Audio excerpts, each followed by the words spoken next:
Malinaw po nating narinig sa pambungad na pananalita ng kapatid na Edwin Sabala ang pinakalayunin ng malakihang pagkilos na ating sama-samang isinasagawa sa araw na ito. Nais nating katawanin ang nagkakaisang damdamin ng milyon-milyong Pilipino at isatinig ang kanilang pinag-isang mithiin para sa isang mapayapa at nagkakaisang Pilipinas. Kaugnay nito, binanggit din po ang ating kagustuhan na ipaalam sa mga opisyalis ng ating pamahalaan ang ninanais at pinapangarap na maayos at epektibong paglilingkod at paglutas sa lugar ng kahirapan na pinalukhapan ng katiwalian at korupsyon, kalamidad, kriminalidad, bangayan pang politika at iba pa. Inikilala po nating lahat na nagkakatipon ngayon na sa pagkakaisa, kapayapaan, at pagkakasundo lamang natin makakamit ang hinahangad na pagunlad at pagsulong ng ating bansa. Sa bahagi po naman ng kapatid na Romel Topacio, tinindigan ang pagtitipong ito ng Iglesia ni Cristo ay konkretong kahayagan ng suporta sa naunang pahayag ng Pangulong Bongbong Marcos na hindi sasang-ayon sa isinusulong na impeachment laban kay Vice President Sara Duterte. Kinatigan din po ng Iglesia ni Cristo ang posisyon ng Pangulo na ang impeachment ay hindi makapagdudulot ng kabutihan sa buhay ng kahit isang Pilipino.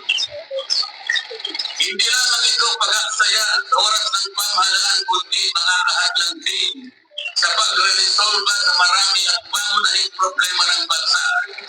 Mataas na presyo ng bilihin, mababang kalidad ng edukasyon, infrastruktura, serbisyong pang-medikal, kriminalidad, seguridad at iba pa.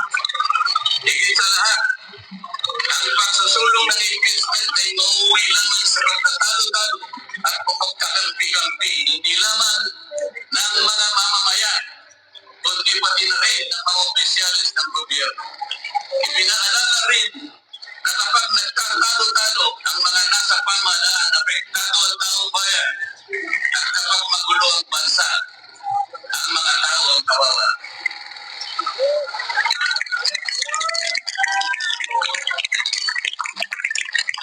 Lagyan po natin ng konteksto ang dalawang pagpapahayag na nauna upang lalong mabigyan at diin ang kahalagahan ng pagkakaisa. Pagkakasundo ang kapayapaan sa ikalulutas ng panganib na dulot ng kahirapan dahil sa lubang katiwalian, korupsyon, kalamidad at lalo lamang na pabibigan ang buhay at pamumuhay ng ating mamamayan. Sa isang ulat balita ng periodikong Philippine Star, 4 na araw na ang nakararaan ay ganito ang sinasabi.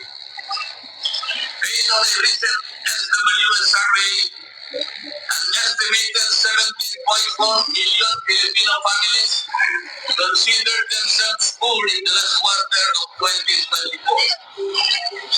This number represents 63% of the surveyed respondents, the highest self-rated poverty in 21 years.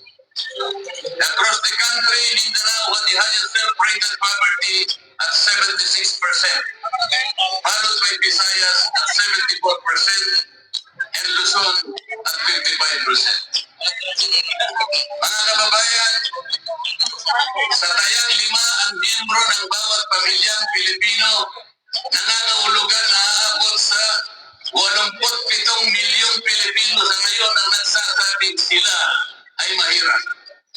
Katumbas ito ng 75% ng ating populasyon ngayon na tinatayang 116 million o mahigit pa.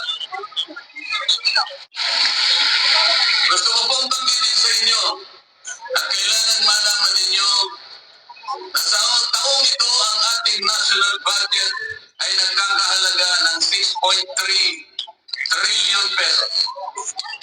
Ito po ang ating national spending. Ang ibig sabihin, ito pong halagang ito ang gagamitin dapat ng pamahalaan upang tugunin ang lahat ng pangangailangan, pangkabuhayan, panglipunan, pangkalusugan, pangedukasyon, pangseguridad, lahat ng kakailanganin alang-alang sa kapakanan ng bawat isang Pilipino. 6.3 trillion pesos. Ngunit, ang kinakayang magiging income lang ng ating bansa ay kulang pa sa 5 trilyong piso. Ang ibig pong sabihin, meron tayong deficit. Meron tayong kakulangan na 1.5 trillion pesos. Ito po ang ating ipangungutang sa taong ito. 1.5 trillion pesos. Ibig sabihin po, bawat araw tayo'y gagasta ng 17.6 billion pesos. Yun po yung ating gasta. Araw-araw. Ngunit ang ating kinikita ng bansa ay 13.4 billion pesos na. Sa mga tuwid, ang uutangin natin araw-araw ay 4.2 billion pesos. Katumbas ng 175 million pesos bawat oras. Napakabigat po na hinaharap na hamon at problema ng ating bansa. Hindi po biro-biro ito. Ito po'y pananagutan po ng ating mga opisyalis. Hindi po pwedeng talikuran ito. Ganito na po kalala ang problema pang-ekonomiya ng ating bansa. Ngunit, hindi po yata ganito ang naging direksyon. Sapagkat sa halip na po, unahin ang mga binanggit natin malalaking problema na kinakaharap ng ating bansa. Ang inuna po ay mga bagay na mauuwi lamang sa pagkakampi-kampi at pagkakabahagi ng ating bansa. Bakit po? Nagtatagpo ng Quadcom. Ang buong akala ko po sa pagtatatag ng Quadcom, ito po ay 4 na komite sa House of Representatives. Kinonsolidate, ginawang isang makapangyarihang komite na ang buong akala ko, ito ang gagamitin para tutukan ang namumuong problemang lumulubha pa na hinaharap ng ating bansa. Napakataas po ng bilihin, lalo na po yung pagkain na yun. Nagtanong-tanong po ako, ang isang pirasong kamatis last week is 20 pesos. Tama po ba yun? Ngayon po, yan ang sabi sa akin, 30 pesos, isang kamatis. Ang isang kilong kamatis, 400 pesos. Tama po ba yun? Ang isang piraso ng siling pangsigang ay 10 piso. Yun po yung sinabi sa akin. Tama po yun? 600 pesos per kilo. Yun po ang bell pepper. Dalawang kulay po yata yung bell pepper. Isang verde, isang pula. 45 pesos ang isang piraso. 1,000 pesos ang isang. Bakit hindi po ito yung unang harapin natin? Napakalala po ng presyo ng kuryente sa ating bansa.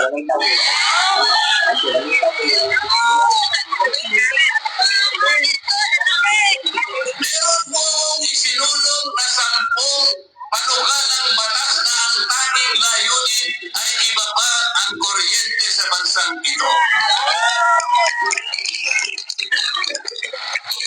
Ikinalulungkot ko pong ibahagi sa inyo na kahit isa'y wala man lang pong nadinig.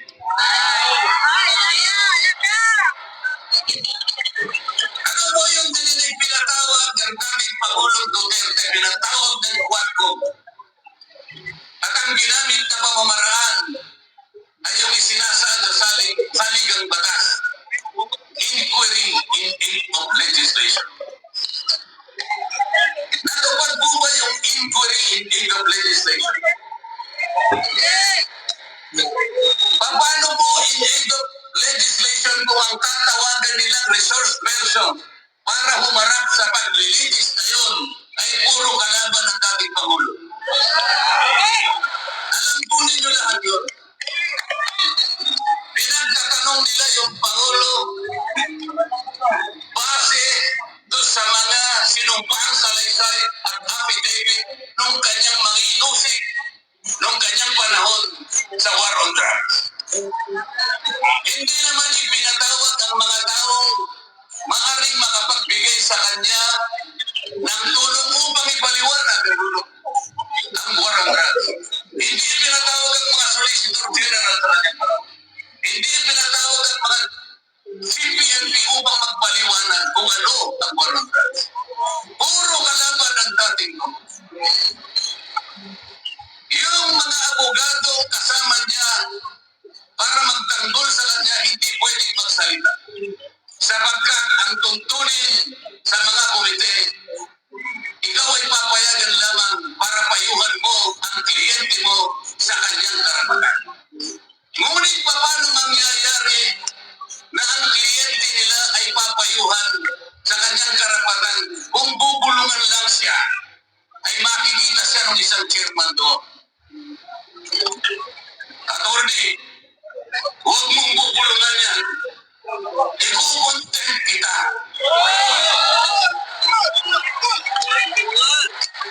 Nasaan na po yung sinabi sa saligang batas na lahat ng inuusik ay meron siyang karapatan sa abogado? The right to counsel. Wala na po. The right to confront your accuser. Wala po mga accuser.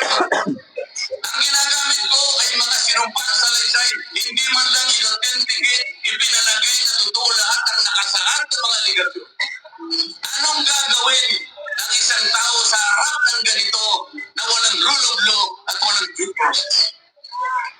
Ito po ang pinag-umpisahan ng kaguluhan at pagkakahatihan.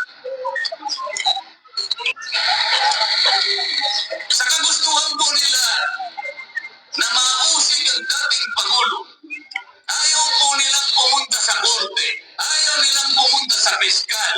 Ano po ba ang sinasabi ng mga desisyon ng Korte Suprema? Kapag ka napatunayan nyo ang isang tao ay maaaring nakagawa ng kahit anong paglabat sa lahat ng batas, anumang batas, dalhin ninyo sa piskalya, dalhin ninyo sa korte. Yun ang tamang paraan. That is the rule of law. Ngunit bakit? Bakit kayong Quadcom ang gumagawa? Ang Quadcom ay hindi piskal. Ang Quadcom ay hindi korte. Nagkukunwalan na korte.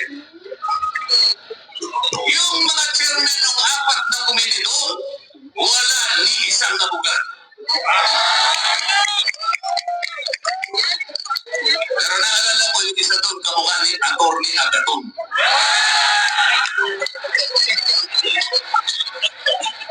So sa halip na ang unahin ay yung kapakanan ng mamamayan, sa harap at liwanag ng napakaraming nakabantang pangalit sa atin, sa ekonomiya, panglipunan, pangseguridad, korupsyon at iwalian.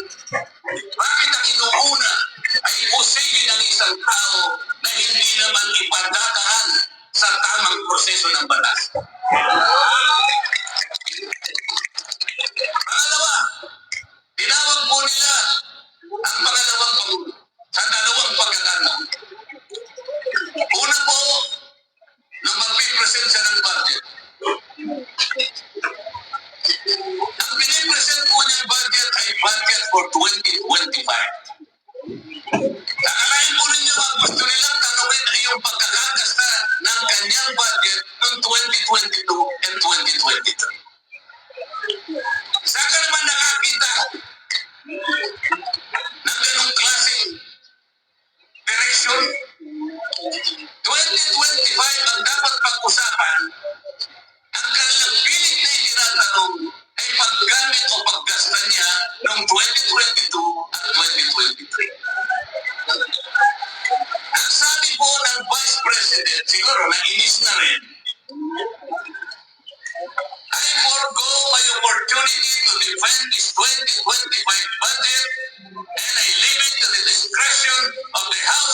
Representatives as presented. Oh, ayaw ko nilang tanggapin. Ang ibig sabihin, ayaw ko nang idepensa sa inyo. Bahala na kayo. Kung anong gusto nyo ibigay sa akin, bahala na kayo. Ano pong ginawa nila? Hindi. Kinakailangan masagutin mo lahat ito. Walang exempted dito. Kahit ano nga yan siya, kailangan natin siya. Tama po yung lahat po ng paggasta ng pera ng bayan ay kailangan pong suriin. Totoo po yun. Ngunit meron pong pagkakataon at panahon sa paggawa. Hindi po sa panahon ng pipresenta ng budget. So ang ginawa po nila, tinawag uli ang Pangulong Pangulo sa isang pagdinig sa isang komite na kung tawagin ay Committee on Good Government. Alam mo ninyo yung pagsisimula nila para magkaroon ng katwiran na masabi na ang Vice President. Kinasangkapan nila yung isa sa amin, isang representative sa Maynila, tumindig at nag-privilege speech. Yung subject matter po ng kanyang privilege speech ay kaugnay po ng budget na pinagkatalunan na po sa plenaryo at sa committee. Sa tuntunin po ng House of Representatives, no one should avail of the privilege hour if the subject matter is related to a pending bill. Nandun na po yung bill sa baba, pinagsalita pa po yung isa. Nung banggitin ko po ito, nire-raise ko po, sabi ko wala pong katwiran ito. Kailangan po tindigan ninyo, sundin ninyo ang ating tuntunin. Kapag hindi tayo sumunod sa ating tuntunin, sinong maniniwala sa atin na tayo may karapatan gumawa ng batas para sa ikabubuti ng ating bansa?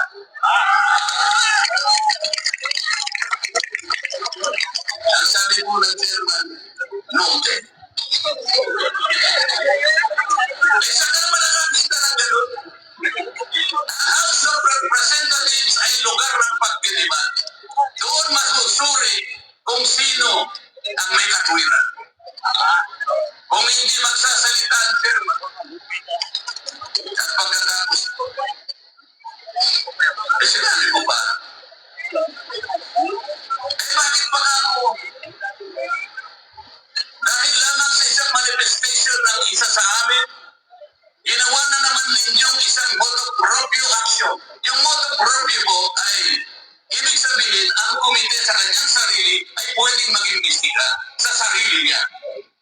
Pero ginamit nila yung manifestation ng isa sa amin. Mali na naman po yun. Hindi po dapat gano'n. Nung i-raise ko po yun, ayaw na naman po nilang kumain. Samantalang ako po, I delivered a full privilege speech. Kaya pwede nang pinag-uusapan, no? At ang ni-raise ko po ay yung katiwalian involving more than 3 billion pesos covering 3 annual